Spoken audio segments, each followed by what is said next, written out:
नमस्कार दोस्तों, क्या हाल है आपका। स्वागत है आपके ब्रेवो द रॉटवाइलर चैनल में।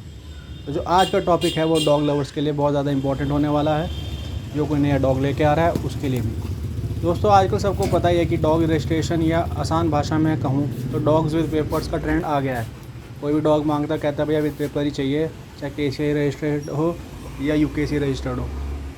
तो कोई भी पप घर लाना हो तो आप भी पूछते हैं कि भैया विद पेपर है या विदाउट पेपर।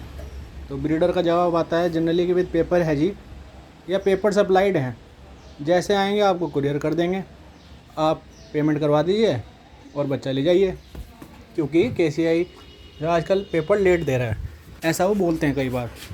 सारे नहीं, कुछ ब्रीडर्स और कुछ जेन्युइन चीज़ भी होती है। तो आपको एक अगर अच्छी क्वालिटी का पप या डॉग विद पेपर लाना है तो उसके लिए कुछ बातें ध्यान रखें। पहली बात जो सबसे इम्पॉर्टेंट है, आप पप की क्वालिटी देखिए।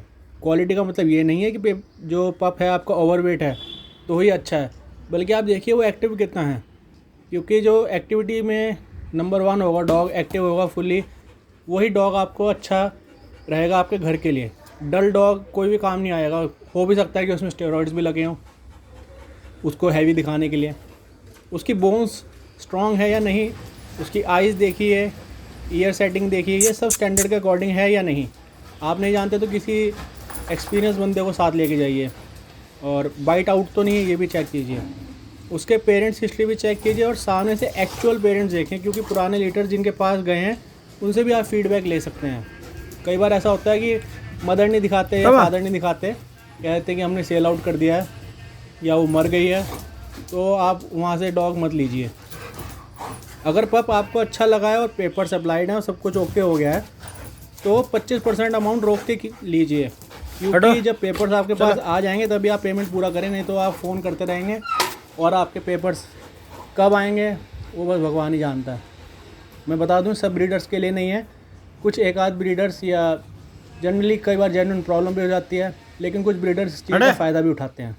जैसे बच्चा अगर आप लेके गए और वो बच्चा मर गया तो उसके पेपर्स भी तो आए होंगे, अगर अप्लाइड होंगे तो वो पेपर्स कहाँ जाते हैं उसकी कोई इन्फॉर्मेशन नहीं आती।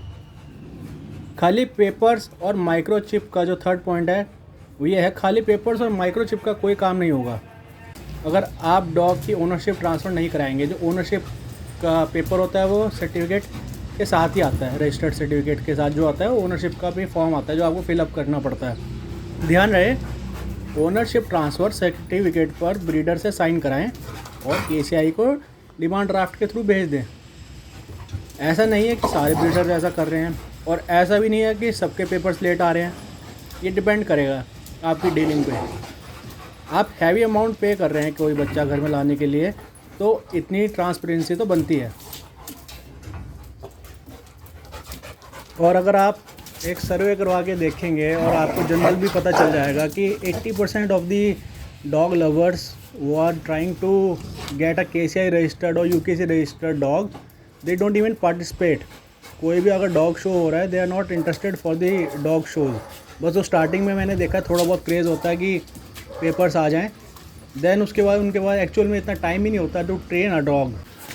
और शहर में आसपास इतने अच्छे कोई ट्रेनर्स भी नहीं होते and they don't have so much time to spend for a dog every day. तो वो पेपर सिर्फ नाम के रह जाते हैं। कई डॉग लवर्स ऐसे भी हैं जिनके आगे ब्रीडिंग भी पॉसिबल नहीं हो पाती और फ्लैट्स में रहते हैं। तो इस चीज़ को ध्यान रखिए कि क्वालिटी फॉरमोस्ट इंपॉर्टेंट थिंग होनी चाहिए कोई भी डॉग लवर के लिए। क्योंकि कई बार जो ब्रीडर्स हैं वो भी ट्रेडर्स बन गए हैं, सारे नहीं लेकिन कुछ। बच्चा कहीं और से उठा के आपको देंगे तो वो भी चीज़ अच्छी नहीं होगी। तो इन चीज़ों का ध्यान रखिए। तो बने रहिए मेरे चैनल पे, ऐसे और वीडियोज़ आएंगी। और कोई आपका कन्फ्यूजन हो किसी भी चीज़ के रिगार्डिंग तो आप मुझे कमेंट डाउन कर सकते हैं। मिलते हैं नेक्स्ट वीडियो में।